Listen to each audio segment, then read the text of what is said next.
Hello, everybody. Welcome back to Cocktails and Rocktails with me, your most notorious groupie, Allison Rouse, author of We've Got Tonight, The Life and Times of Notorious Groupie, and these other books right here, you guys. Where you can get them, as we know, is down in that description, along with my merchandise. I've got some funny shirts, along with the original one about Steve Jones. It says, Steve Jones, fuck him, I did, and all I got was this t-shirt. Thank God.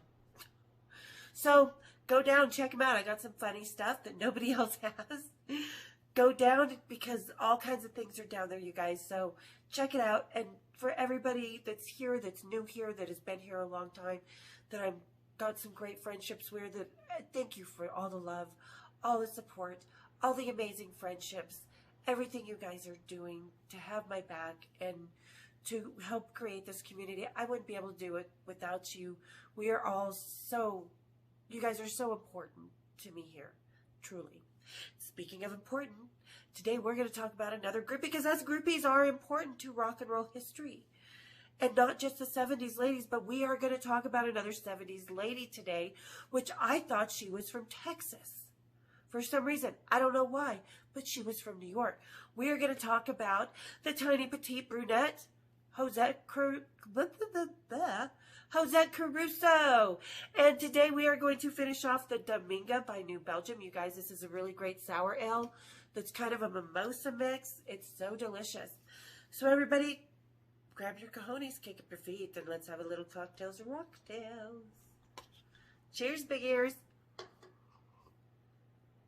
Okay, so let me get this open. So we are going to talk about, like I said, this other groupie, Josette Caruso. She was from New York. Let's see. She was in the 70s. Now, I'm not sure when this was written because it says today at 48. Josette's wardrobe is, so I think this was probably 10 years ago, because she's got to be older than me. Maybe, maybe not. I'll find out her birthday. Let me see. It doesn't say it on who's dated who.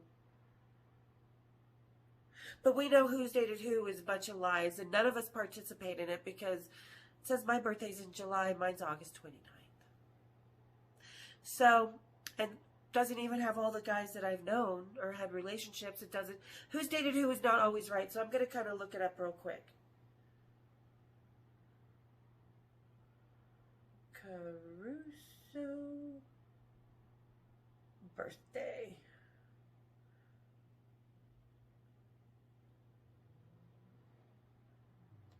See, it doesn't have her birthday. I'm trying to, find what her birthday is, because I haven't found it. But this is her. She's got this big smile, blue eyes, dark hair. She's really cute. She's got a nice rack. Don't know if there's a real or not, but they're nice. So it says, once upon a time, no rock band was complete without a cachet of beautiful girls. Hidden behind the amplifiers, girls who were more than happy to put out and didn't ask for anything in return. Now, this article that I read, which I'll put a link down to in the description, wasn't my favorite article. It was kind of degrading, because they're like, groupies are akin to prostitutes, maids, and mothers. Just because a girl sleeps with a guy doesn't make her a prostitute. So we're not going to give this article too much grain of salt, but this is one of the only. So although the breed is not entirely extinct, the groupie, part fan, part geisha, part prostitute.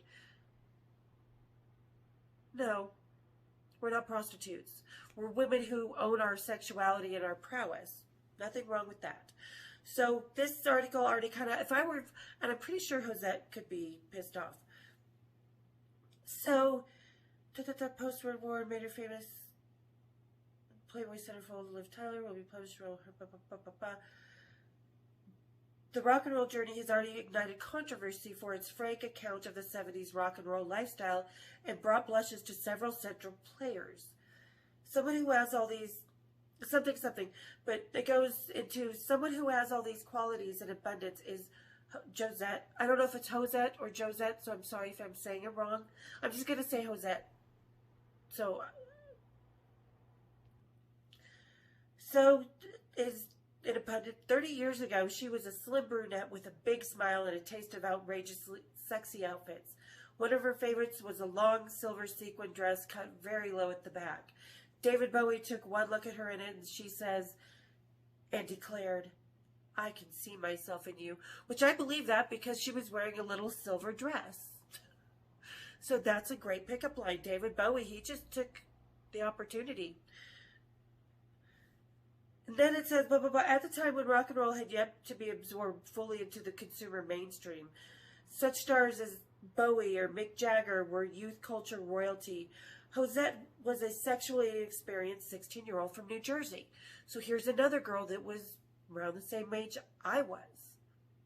And taking her life into her hands and making this bold move that nobody else did. So I've got to give her props for that.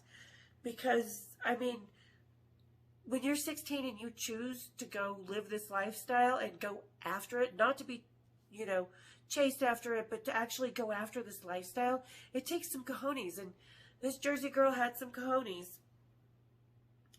One day in 1969, okay, so she's 16 years old in 69.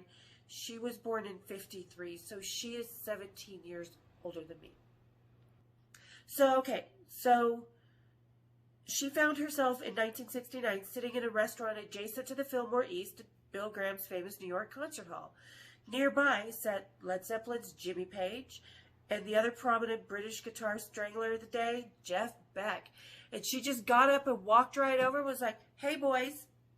So I'm liking her already because she just had the cojones. She had no fear. She had no fear of being rejected, which she could have been, but she wasn't.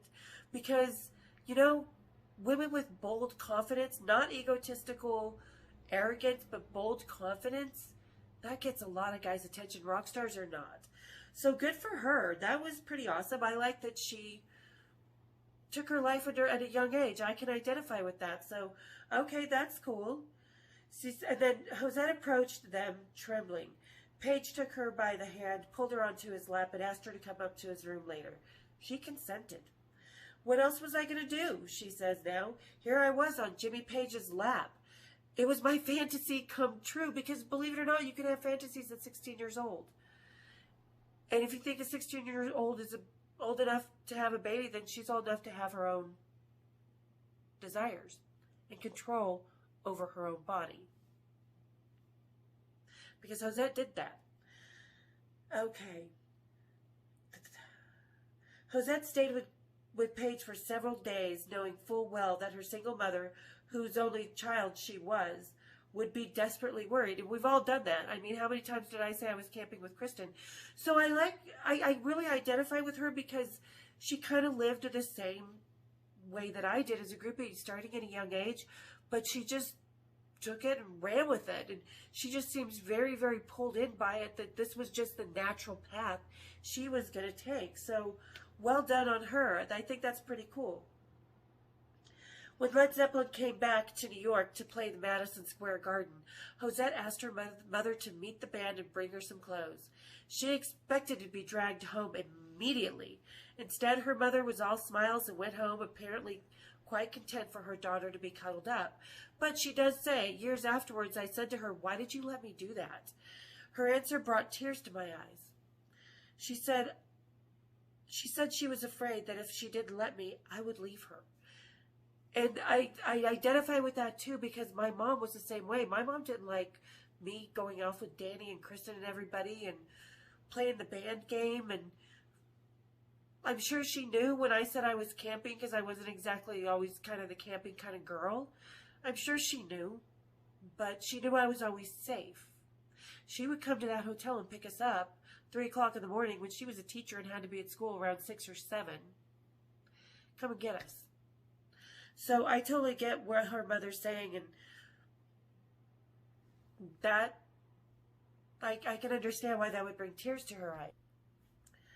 So other bands followed when the Zeppelin tour finished. Before then, boys had not really been a part of my life, but suddenly it just snowballed. And that will. I mean, that's just how rock and roll takes you. When you are meant for rock and roll, you're not following somebody else's dogma or idea or experiences. You're just pulled in, blindsided, and taking it day by day. You're just winging it, really. And you kind of just get taken in by the boys and let them protect you. And it sounds like that's what she did. And that's really cool because she just sort of took it and ran with it. Now, what I'm looking at on her Who's Dated Who, there's only like 5 guys. There's Robert Plant, David Bowie, Ian Gillan, John Bonham, and Jimmy Page. Now, she said she was, what did she say about John Bonham?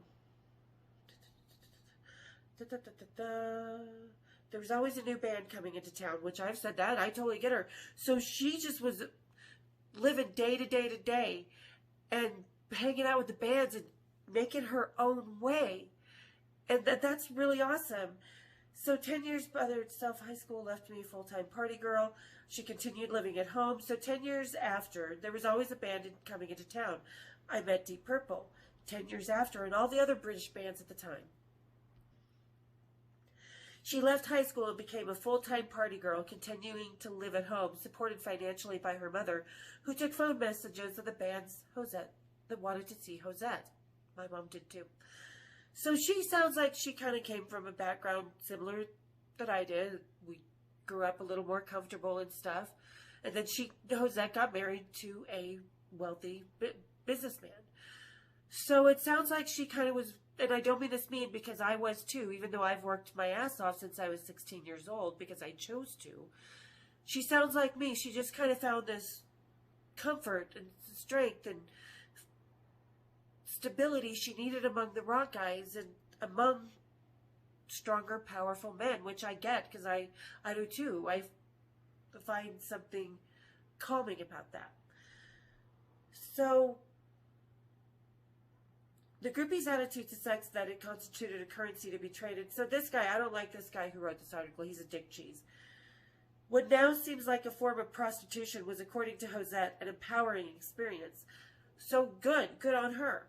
She was empowered by it. She, like I said, again, this is another woman who took her life into her own hands, although her views now are kind of less empowering to women. So she said, the sexual revolution was happening. Sex was good. I was living out fantasies. For example, I saw Ian Gillan from Deep Purple on the cover of Circus magazine, and I fell in love with him. I called his hotel, and I told him I wanted him, and he just invited me up. It was that easy. See, I've told you guys. And her experiences, I get excited by Josette because our views may not be the same. We are very, very far off in our worldviews, but when it comes to rock and roll, she and I had a lot of the same attitude, a lot of the same experience, and a lot of the same cojones. So I respect that of her. You know, she came just bursting out onto the scene, and one day it just happened, and she never left it. She was married. I believe she's since been divorced. She has a daughter, Nico, which that's cool. That I believe probably because she was around during the Velvet Underground years, I'm sure.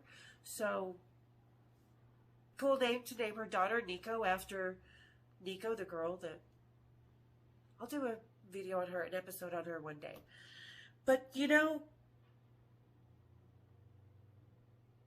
she says it seems hard to believe that Josette says she was never looking for love and that she never harbored any ambition to become a girlfriend or wife. Now, I respect this because I always say rock stars are the best friends. They are great lovers. They are chivalrous men who protect and coddle their girls. But they are the shittiest husbands. I love my rock family to death. I love all the men because they have given me a strength and a freedom, just like Josette got out of hers. But they are shitty husbands, so I agree with her. Like, she was like, had the same attitude in the 70s. So, like I said, I identify with her approach to groupie and rock and roll. And I think it's awesome. And even after her divorce, she still goes out to concerts. She still takes pictures with bands. She's still out there just doing her.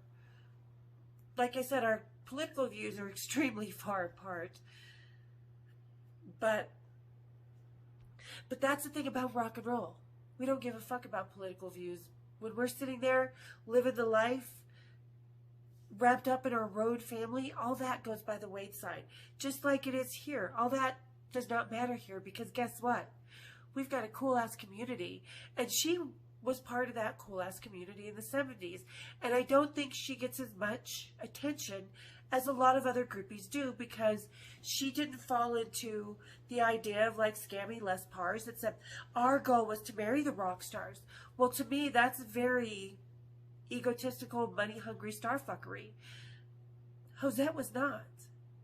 And I love that about her. I love how she just took her world into her hands, and she's still living, and she still looks like she's cute as hell. She has this little black dress on. I don't know what this year picture was taken, but good on her. I'm glad she's still got that same wild, free spirit, that big smile. She still has her nice rack. I would like to see a little more pictures of her when she was younger. But she also, and this I don't know about the rumor, this is something I've heard, that she also partied with her daughter backstage, which on one hand I get, because you want to protect your daughter, because you do trust that world. And you want to show her that world because you do trust it, because you were such a part of it, because it meant so much to you, because you were part of that family. And Josette was definitely a really solidified part of the family that wasn't looking for anything. To marry money, to marry the name, to marry for attention. That wasn't looking to validate themselves. She just took this in her own little hands and was like, I'm living my fantasy. Just like I did. So, fuck yeah, that is Josette. And if anybody has any more information on her, put it down there. Like I said, I couldn't find too many pictures of her when she was young. But, because I don't know why. But I think she's a very lovely looking woman. I think she's beautiful. I think part of what really makes her shine isn't that big smile or her blue eyes or her little petite figure. I think it's the energy that comes out from inside of her. It's not muddled. It doesn't have any expectations or motivation or anything like that. It was just her tribe that she followed, and that's really fucking awesome. So Josette Caruso, well done you. You really deserve a bit more attention than a lot of the other 70s ladies. Because in my opinion, and I've said this, and maybe I'll do this later, the New York groupies versus the LA groupies. New York groupies were bold ass women. Bold ass. Not that the LA women weren't. The LA women were more objectified, as we've seen in a previous video I've done. They were more objectified by people who unfortunately had bad motivations. Well, Josette wasn't in that world. So she just was another groupie who was drawn into this world and still lives with her heart and soul, which is badass. So more power to you, Josette. Keep rocking. Keep getting those backstage passes. Keep having a good time. I am. All right, guys. Thank you again for tuning in today. I hope you liked today's little topic, because she is a cute little petite lady. And I mean that in a very good way. I hope you garner that spirit. Ladies who are looking to get into the groupie scene, it's not about emulating or wanting to be someone else. It's about other groupies like me helping you understand what's going inside of you and how to follow that on your own terms. Because not a lot of groupies, it wasn't on their own terms. But with Josette, it definitely, with me and my friends, definitely. So ladies, be looking to those type of groupies who just did everything on their own terms, that just took their cojones, walked across the room, sat on that rock star's lap, and called it a day. Slapped a collar on him and called him mine. Well done, you. All right, you guys. Hope you enjoyed the babble for the day. Don't forget to go down in that description. For those of you who are just haunting my channel, go down, hit that subscribe button, because I still have a lot of stuff that's almost here. There's been delays on everything I'm ordering to give away to you guys, and I'm really sorry about that. There's not a lot I can do about the package situation being held up. So thank you guys for all the love. Like I said, if you're just haunting, go down in that description. Hit the subscribe, hit the like, hit the share, and hit my bells. And keep coming back to meet me here on Cocktails and Rocktails. Cheers, bingers.